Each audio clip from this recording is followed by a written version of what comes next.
Hello my viewers and welcome back to my channel. Subscribe, like and feel free to be part of this conversation by sharing your thoughts on what you think at the end of the video. Now, in a candid and eye-opening account, a palm color woman shares her unsettling experience of racial discrimination during her time in Jamaica. With honesty and clarity, she recounts a series of incidents that shed light on the pervasive issue of racial inequality and exclusion. What begins as a pleasant stay in a beautiful country takes a troubling turn when she discovers the ugly truth lurking beneath the surface. So join me as we take a look into her story, exploring the stark realities of privilege, prejudice, and systemic racism in unexpected places. Through her first-hand account, we gain insight into the insidious ways in which racism operates, even in a country with a predominantly Black population. Prepare to be challenged and enlightened as we confront the uncomfortable truths of racial discrimination in Jamaica and beyond. Check out her video. I will be right back.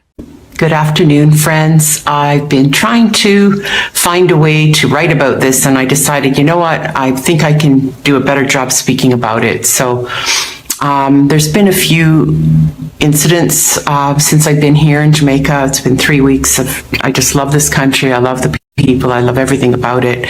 But I just wanted to share with you, all week I was going to the marina to hang out and do my work and really enjoy the restaurant there, which is a beautiful space. It's part of a public marina that's all been refurbished. It's called the Errol Flynn Marina. And the restaurant has a swimming pool in it. And the swimming pool is for the people who come in on the boats from the marina. And they're all, so far, as I've seen, they've all been white people who swim and use the pool and use the restaurant and have drinks and food and so on. So all week I've been swimming in the pool. I don't have a boat. No one questioned that, of course, because my skin's white and I fit in. And I wasn't trying to get away with anything. In fact, the manager of the restaurant, who's Cuban, was so cool about everything. He said it was no problem for me to swim there. And I mean, it's just part of the restaurant, kind of, you know. It's the way they've set it up is really what I'm upset about.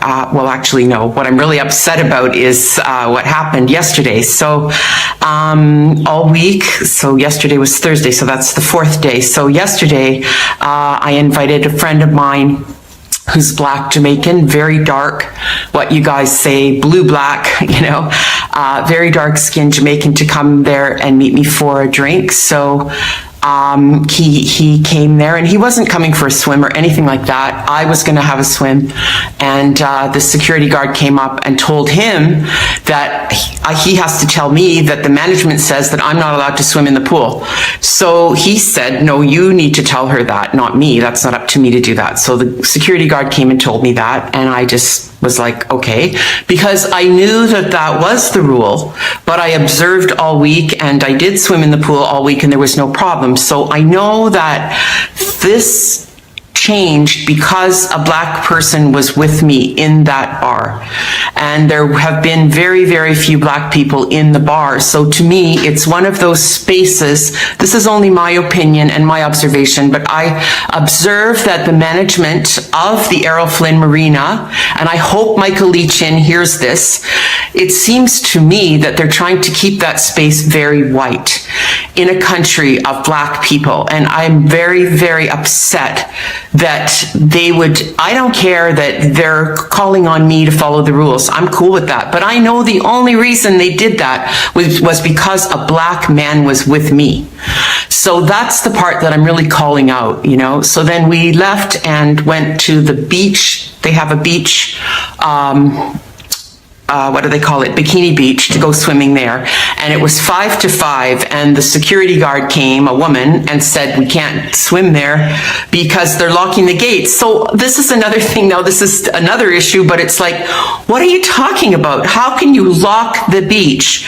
First of all, like, that was always a public space for people from Port Antonio have gone swimming in that area. We used to call it the Reef, and the first hotel that was ever built in Jamaica for tourism was the Reef at that area, which burnt down, and then we always went swimming at the Reef, and it was a public space. So now they've made this other beach they call Bikini Beach, and they lock it up at 5 o'clock. And I'm like, what in the heck is going on? Are you telling me that the people of Port Antonio can't go and swim in their own public area because somebody decided to lock a gate at 5 o'clock at night? Now, I feel the management's discriminatory actions at the marina, as detailed by this palm color woman in Jamaica, are deeply troubling and deserving of condemnation.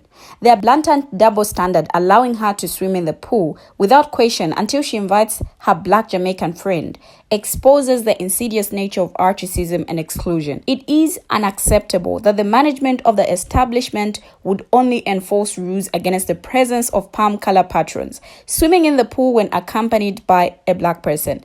This behavior underscores a systemic issue of racial bias and discrimination, where black people are subjected to unequal treatment and exclusion from spaces that should be open to all.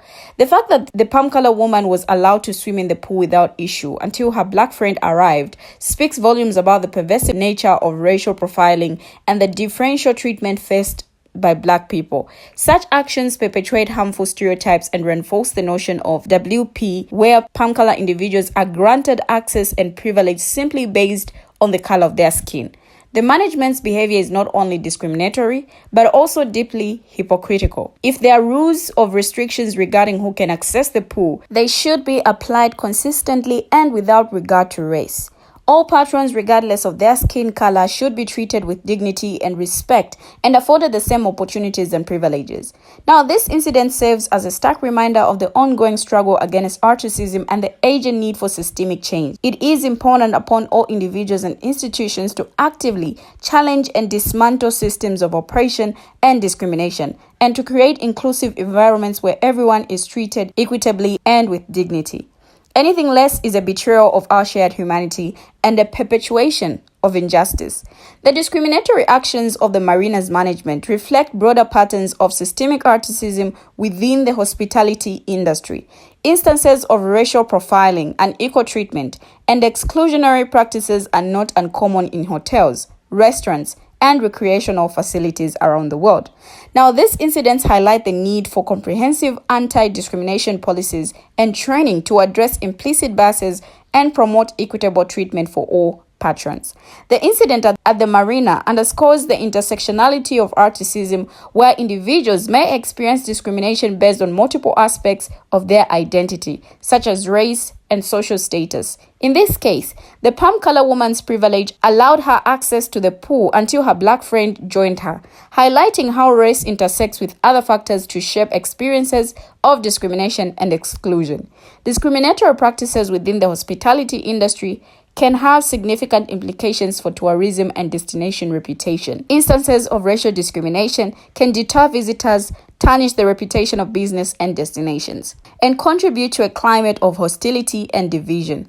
Addressing racism within the tourism sector is important to foster inclusive and welcoming environments that promote diversity and cultural exchange. The incident at the marina has sparked conversations within the local community and beyond about the prevalence of racism and the need for change. Grassroots movements and advocacy efforts are important for holding businesses and institutions accountable for discriminatory practices and advocating for policies that promote equity and inclusion. By amplifying marginalized voices and demanding accountability, communities can work towards creating more just and equitable spaces for all. Now, this was so hypocritical. All for what? To prove what? When she was swimming the whole week, and then they just had to tell her this because now they saw her with a black person. What do you, my viewers, have to say? Share your thoughts and comments as well in the comment section. Thank you for watching and see you in my next video.